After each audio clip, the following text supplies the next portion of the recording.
Kisah ini terjadi saat pendakian di Gunung Merapi, Yogyakarta.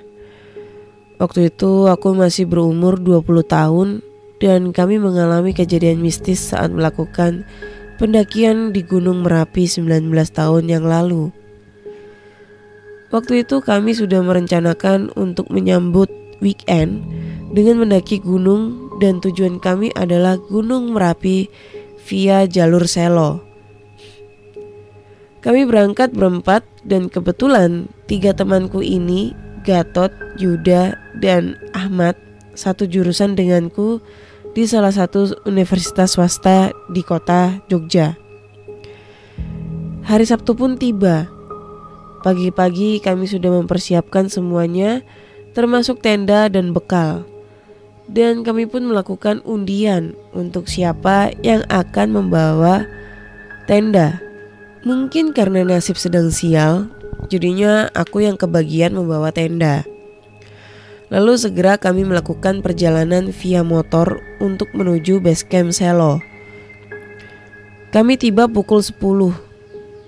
Kami tidak langsung naik soalnya kami berencana untuk melakukan pendakian malam hari karena dirasa malam ini adalah bulan purnama. Jadi jalur pendakian akan lebih menarik. Gatot menyelesaikan pendaftaran administrasi. Untuk menunggu sampai sore hari, kami jalan-jalan ke sekitar desa sekalian untuk membeli tambahan-tambahan seperti sayur-sayuran atau bahan-bahan yang diperlukan selama pendakian.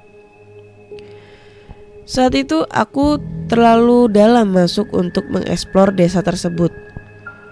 Tak disangka aku salah masuk jalan dan itu ternyata pemakaman desa. Kalau di daerah pedesaan itu pemakaman umum biasanya terletak di antara batas desa. Jadi kalau mau ke desa sebelah biasanya harus melewati makam tersebut. Dalam hatiku berkata, "Loh, kok malah kuburan?" Langsung aku segera balik menuju base camp. Saat sedang balik itu, aku berjalan sendirian. Karena tata krama di sana masih kental, aku harus menunduk bila bertemu atau bersimpangan jalan dengan orang yang lebih tua. Dan kebetulan waktu itu aku melewati jalan pintas setapak kecil, tidak jauh dari pemakaman umum desa itu. Aku bersimpangan dengan seorang kakek tua memakai tongkat dengan jenggotnya yang panjang dan seluruh rambutnya sudah beruban semua. Aku bilang, "Amit Gembah." Kakek itu cuma diam dan mempersilahkan aku lewat duluan. Aku agak merasa aneh sih melewatinya. Terasa dingin seperti es udaranya. Setelah beberapa langkah aku menoleh, tapi kaki itu sudah tidak ada. Aku langsung berjalan cepat, pura-pura tidak takut. Padahal jantungku itu sudah dak-dikduk. Bayangkan saja, siang hari ini mau masuk jam 12-an sudah melihat hal-hal yang begitu. Aku cepat-cepat balik menuju base camp. Di tengah jalan, aku bertemu dengan Yuda yang sedang membeli makan di warung mie ayam dekat dengan base camp. Aku pun ikut makan juga di situ akhirnya. Dan aku menceritakan hal yang barusan aku alami. Yuda malah tertawa, dikiranya aku bohong. Sampai aku bilang, "Sumpah Yud, sumpah." Dia tertawa terbahak-bahak mendengar ceritaku itu. Tukang mie ayam tersebut menyahut, "Sering kok mas kejadian seperti itu. Warga sini juga tidak asing mendengar cerita itu. Dan katanya kalau yang menampakkan diri itu kakek-kakek, biasanya akan ada hal yang menarik selama pendakian. Tapi kalau yang menampakkan diri itu kakek-kakek mukanya merah dan marah-marah, mending jangan naik gunung. Soalnya biasanya akan ada malapetaka yang terjadi." Yuda berbisik kepadaku, "Mitos bro, mitos." Aku cuma mengangguk aja. Dengan perkataan tukang mie ayam tersebut, dan berterima kasih atas infonya. Setelah selesai makan, kami menuju ke base camp. Dan di sana sudah ada Gatot dan Ahmad yang sedang tidur-tiduran. Dia tanya aku, "Kalian dari mana aja? Lama amat." "Habis cari makan," jawabku. Kemudian si Yuda bercerita tentang kejadian yang habis aku alami. Karena dia belum puas mengejekku dan mencari teman untuk menjadikanku bahan lelucon. Kami bersantai sampai menjelang sore hari sekitar jam 5:15. Kami bersiap-siap dan kami sepakat setelah sholat maghrib kita langsung melakukan pendakian. Aku bilang sama teman-temanku seusai melakukan sholat maghrib, "Gimana bro? Siap? Yuk on the way." Kami berpamitan dengan rekan-rekan pendaki lainnya di base camp. Jam 6:30 kami start dari base camp New Selo. Kami menikmati pendakian tersebut tanpa menggunakan alat penerangan karena malam itu cuacanya mendukung. Dan bulan menyinari langkah kami setapak demi setapak. Sering juga kami bertemu dengan pendaki lain yang turun gunung. Kami menyapanya. Terlihat mereka agak lusuh, tetapi muka mereka bahagia. Mungkin karena mempunyai pengalaman baru yang ingin diceritakan kepada teman-temannya yang lain saat sampai di base camp. Tidak terasa sudah 2,5 jam kami berjalan. Akhirnya tibalah di pos 1 jam 9-an. Di sini masih terkondisikan jalannya dan kami mulai memakai penerangan karena sinar bulan tidak bisa masuk karena tertutup rimbunnya dedaunan. Setelah sekitar 5 menitan kami beristirahat, kami melanjutkan perjalanan kembali untuk menuju pos 2. Kami berjalan bergantian. Gatot menjadi leader waktu itu dan aku kebetulan di urutan paling belakang. Saat mulai memasuki ke tengah hutan, aku merasa di belakangku itu ada sesosok orang yang mengikutiku. Seperti ada sepasang mata yang menatapku dan terus-menerus mengikutiku. Kalian pasti tahu kan rasanya dan merasakan apa yang aku rasain. Andai kata kalau semisalnya nih kalian jalan sendirian, terus ada orang ngikutin kalian dari belakang. Kayak gitulah rasanya. Dan bulu kuduku terasa berdiri semua. Jantung agak deg-degan. Tapi karena adrenalin yang terpacu, aku cuek saja akhirnya untuk terus fokus pada pendakian. Saat di tengah perjalanan menuju pos 2, Yuda minta istirahat dulu untuk minum air. Kami berhenti dulu di situ dan aku melihat sepasang mata yang memantul akibat sinar senterku. Saat aku sorot lagi, ternyata itu hanya monyet. Tapi aku penasaran, sorot mata yang terpantulkan sinar tadi bukan seperti mata monyet. Agak lebih besar dan tinggi. Gatot bertanya, "Apa tur sing mbok delok?" Aku cuma bilang, "Monyet tot, kayak rupamu." Kami tertawa terbahak-bahak dan waktu itu sampai terdengar suara pendaki lain yang sudah ada di pos 2. Mereka mengasih kode dengan sorot lampu senternya. Aku bilang, "Wah, sudah mau sampai pos 2 nih. Itu dikasih kode dari atas. Yuk lanjut lagi lah." Kami pun bergegas dan lebih semangat karena sudah mau sampai pos 2. Dari pos 2 ini kami hanya lewat saja karena sudah terlalu lama istirahat di tengah perjalanan tadi. Saat ini kami menuju lokasi yang dinamakan Watu Gajah. Seperti formasi awal, Gatot menjadi leader dan aku di paling belakang. Hal-hal yang kami bicarakan waktu pendakian adalah momen-momen yang paling menghibur. Kadang kami mengeluh dengan candaan. Mau cari tempat tidur aja kok sampai kayak gini. Yoh, bolak-balik daripada encok. Yuda kakinya sudah kram. Lemah. Turun bro. Lalu Ahmad menyahut, bawa aja ke Mak Erot, pasti sembuh. Gatot menjawab, kasih minum betadin, pasti sembuh bro. Yuda hanya bisa tertawa karena kami kompak mengejek dia. Itulah hiburan selama perjalanan kami ini. Dan tidak terasa kami sampai di lokasi Watu Gajah. Sekitar 40 menit dari pos 2. Di sini jalanan mulai menanjak dan harus ekstra hati-hati. Jam sudah menunjukkan 12 malam.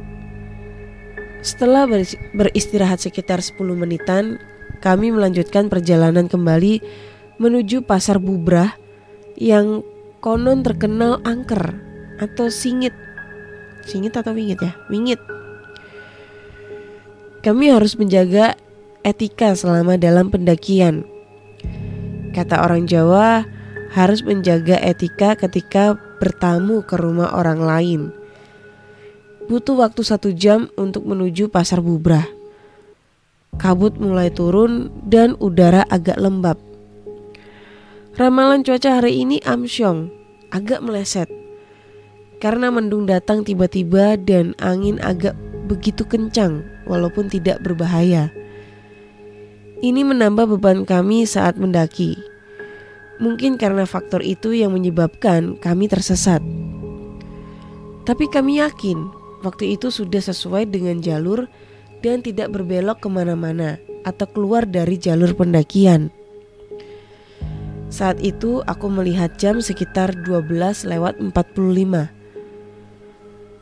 Saat kami berusaha mengecek lokasi sambil berjalan menuju ke atas, kami mendengar suara ramai di balik bukit kecil itu. Kami lega, ternyata kita tidak salah jalur. Karena di sana terdengar suara yang ramai. Kami pikir mereka pendaki yang sedang ngecamp untuk menunggu matahari pagi. Semangat kami kembali. Lebih cepat lagi kami mendaki. Cepat-cepat ingin sampai ke Pasar Bubrah tersebut. Tapi kalian tahu nggak? Setelah sampai di sana, apa yang kami alami? Tempat itu berbeda dengan apa yang kami pikirkan. Memang benar di sana ramai, tapi keramaian itu bukan dari para pendaki. Di sini seperti pasar. Dan kalian tahu orang yang berjualan di sini bentuknya agak aneh. Tinggi mereka melebihi ukuran manusia biasa. Si Gatot saja yang menurutku sudah lumayan tingginya hanya sebahu mereka. Dan anehnya saat kami melintas, mereka seperti acuh tak acuh. Hal-hal yang dijual tersebut adalah hal yang wajar, mirip seperti pasar tradisional. Kami coba bertanya kepada seorang yang melintas di depan kami. Bertanya apakah jalur yang kami ambil itu sudah benar. Tapi tidak ada yang menjawab pertanyaan kami. Mereka tampak sibuk dengan keperluannya masing-masing. Kami berempat bertatap muka. Tot, piye Tot? Tanyaku kepada Gatot. Mbodap, koyoke kene kesasar ki, jawab Gatot. Dalam hatiku jadi was-was. Kami berjalan melewati tengah-tengah pasar tersebut. Si Yuda dan Ahmad terdengar sedang membaca ayat kursi sambil berjalan. Aku hanya bisa bismillah saja. Semoga tidak terjadi apa-apa. Aku merasakan tatapan sepasang mata lagi. Lalu di depan kami ada sesosok kakek-kakek memakai tongkat, dan kagetnya itu adalah kakek-kakek yang aku lihat saat di desa Selo tadi. Persis, kakek itu hanya menunjukkan arah dan tidak berkata sepatah kata pun. Kami hanya bisa berterima kasih kepadanya. Saat menuju lokasi yang dibilang oleh kakek itu ternyata adalah lahan kosong dengan lokasi yang terbuka dan cocok sekali untuk membangun tenda. Karena stamina kami yang terkuras akibat shock, akhirnya kami memutuskan untuk mendirikan tenda. Aku masih menahan ceritaku tentang kakek yang tadi. Mungkin besok aja aku ceritakan. Kami segera mendirikan tenda dan tidur. Suara keramaian tadi masih sayup-sayup terdengar, bikin merinding. Kami kelelahan dan akhirnya terlelap dengan perasaan ketar-ketir dan takut. Tidak terasa pagi hari Ahmad sudah bangun dan membangunkan kami semua. "Dap, tangi Dap, cepet tangi Dap." Itulah Ahmad bilang, memaksa kami untuk segera bangun dan melihat apa yang terjadi. Kami kaget bukan kepalang, karena lokasi tempat kami mendirikan tenda ada di tepi jurang. Terpaut 1 meter sudah jurang. Dan kalian tahu, Pasar Bubra itu terpaut 30 meter di atas kami. Dan yang menjadi anehnya, semalam itu kita melewati lahan landai dan banyak orang yang berjualan. Tapi kok kita bisa bikin tenda di sini? Itulah yang membuat kita bingung semuanya. Akhirnya setelah membereskan tenda, kami bergegas menuju Pasar Bubra. Di sana banyak tenda dari para pendaki yang sedang menuju puncak. Kita langsung menuju puncak dan akhirnya dengan meninggalkan tenda dan perlengkapan yang tidak perlu di Pasar Bubra. Setelah sampai di atas puncak, kami kaget. Ternyata ada yang tahu dan ketemu kami di jalan semalam. Katanya kami dipanggil, tapi tidak mendengar. Padahal sudah disorot pakai lampu senter dan diteriaki jalurnya di sini, bukan di situ. Mereka pikir kita sedang mencari kayu bakar untuk membuat perapian. Jadi mereka membiarkan kita. Kita pun menceritakan pengalaman yang kita alami. Mereka terdiam dan serius mendengarkan cerita kita. Mereka cuma bilang, "Hati-hati bro." Akhirnya kami pun turun gunung dengan kelompok mereka. Kami masih ngeri dengan kejadian yang semalam. Untung ada kakek-kakek itu yang menunjukkan arah dan kita bisa menemukan tempat kosong untuk mendirikan tenda karena kita sudah kelelahan. Dalam perjalanan turun gunung tidak terjadi hal-hal yang aneh. Basecamp menjadi heboh karena cerita kita yang masuk ke pasar setan.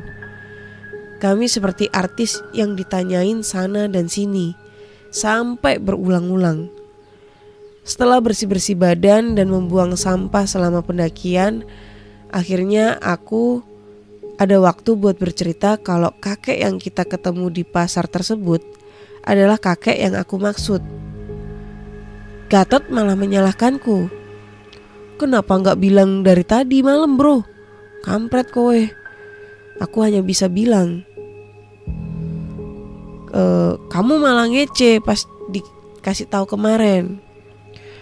"Ya itu salahkan Yuda," jawabku sambil tertawa. Dan itulah pengalamanku saat melakukan pendakian di Gunung Merapi, Yogyakarta via jalur Selo.